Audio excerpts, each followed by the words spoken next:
ఫిబ్రవరి 27న అత్యంత స్వల్ప శ్రేణి గగనతల రక్షణ క్షిపణి very short range air defence system వ్యవస్థను ఏ రాష్ట్ర తీరంలో విజయవంతంగా పరీక్షించారు? ఆన్సర్ ఒడిషా చాందీపూర్. అభివృద్ధి చేసిన సంస్థ డిఆర్డిఓ. స్వదేశీ పరిజ్ఞానంతో రూపొందించిన తేలికపాటి యుద్ధ హెలికాప్టర్ ప్రచండ్లో గగన విహారం చేసిన రాష్ట్రపతి ద్రౌపది ముర్ము ఏ వైమానిక స్థావరం నుంచి గగన విహారం చేశారు?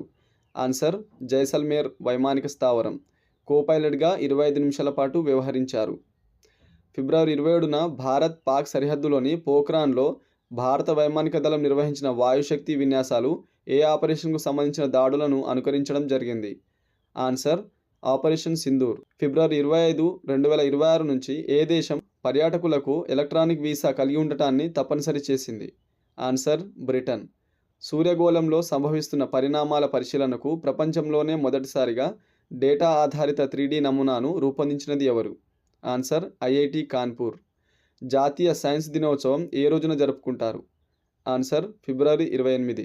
భారతదేశ మొదటి స్లీపర్ వందే భారత్ రైలు ఏ 2 నగరాలను కలుపుతూ ఏర్పాటు చేశారు? ఆన్సర్ కామెంట్ చేయగలరు.